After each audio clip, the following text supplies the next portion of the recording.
Has this ever happened to you? You know that saying, maybe you've heard it. More people are paralyzed by the fear of prosperity than they are the fear of failure. Meaning, like, what if that thing that we want, that dream that we've always had, what if that comes true? Then what do we do? How do we handle it? Because you got to be a different person at that level than you were down below, right? So this happened to me, and I want to share two different circumstances, and this is why I had the fear of prosperity, and I had to get over it in a big way. I had to get over it very quickly. 2017, I was speaking at an event in Toronto, and there was a couple of people there you may have heard of that were the headliners of the event. A guy named Tony Robbins and an entertainer named Pitbull. Okay, and I was one of, I don't know, another handful of speakers that were at that event. So immediately, it's not like I didn't know I was going to be speaking at the same event as Tony Robbins and Pitbull. Like, that's the reason why I went. I mean, holy cow, are you kidding me? And, by the way, I was talking about the $1 million message, all the messagepreneurs out there and everybody helping them really get their voice out to the world and launch a movement. Like, that was my presentation. But it hit me that the night before, we all went out on the big stage where there's 17,000 seats, which, by the way, if you've never seen 17,000 seats looking at you, it was in the Toronto Convention Center. It's pretty damn intimidating. And I'm like, oh my God, I don't belong here. Like, I just simply don't belong. Tony Robbins, Pitbull, people from these TV shows, I mean, it was nuts, man.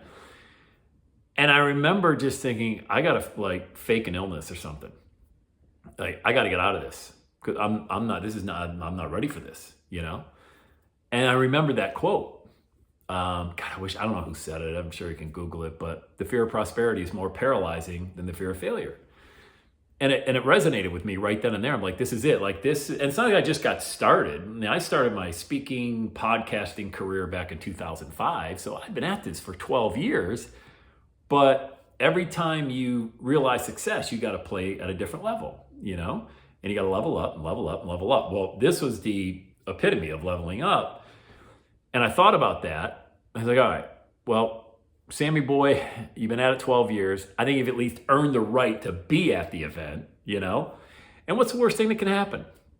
You vomit all over yourself. Nobody likes your presentation. And okay, I mean, and then what? Well, my wife and kids still love me. I still got a place to call home. I can go back, go back to what I was doing before. Long story short, it was an amazing event. The presentation went really well. Got really great reviews. And I contrast that with the very first event that I was asked to speak at. And it was, I live in Ohio, and it was in Illinois, and I had to drive 8 hours. And I'll spare you all the gory details, but I drove 8 hours and nobody showed up. Nobody showed up. The only person that was there was a person who said there was going to be 100 seats in the room. And I'd never spoke before, so I'm like, I'll talk to 100 people. Are you kidding? I'll drive 8 hours. Well, nobody showed up. I mean, I wasn't really maybe expecting 100, but I thought maybe there could be 3 or 4. Even the janitor could kind of sit there. And my thought then was, well, that makes sense. I'm a nobody. I don't deserve it. I don't deserve it. I just started, you don't know my story and all these different things. And it was a situation where I really had to battle that. At the same time, it was this fear of failure that was paralyzing me. But then I embraced that. I embraced the part where nobody showed up because it just made sense. And you got to watch that. You got to watch that self-talk. You really got to watch that. You never want to diminish your talents, diminish your message, diminish this dream that you have, because the enemy's in your head stirring up all of these lies. And it was wild that I was okay. And I drove back to Cincinnati, and my wife goes, how'd it go? I go, oh, nobody showed up. She goes, what? I go, yeah, nobody showed up. And to me, it didn't bother me because I didn't deserve it.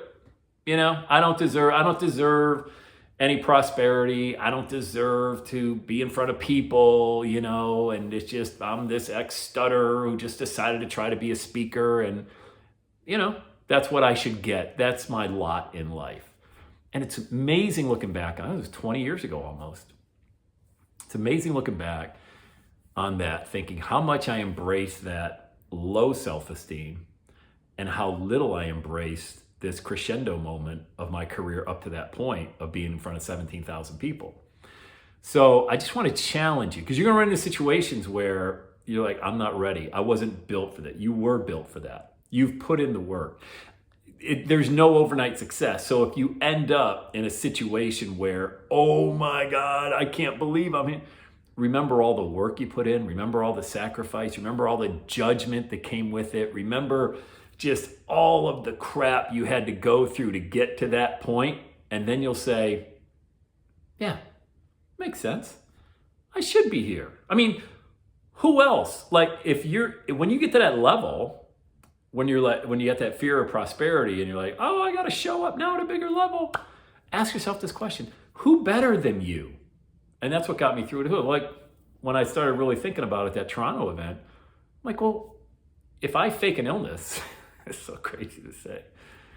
If I fake an illness, they're going to put somebody in my spot. Who are they going to put in my spot? I don't think anybody's got more passion for a message than I do. So you know what? Let's go for it. What's the worst thing that could happen? So anyway, it's a lot of self-development that goes with launching a message, really stepping into that greater version of yourself.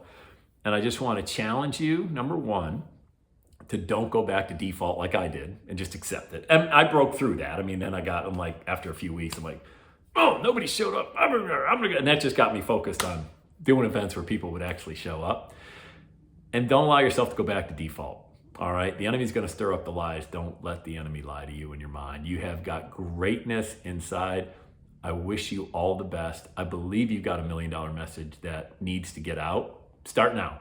Start now. If you don't, you're going to regret it 20 years from now. It's been 20 years since, almost 19 years since nobody showed up to hear me speak.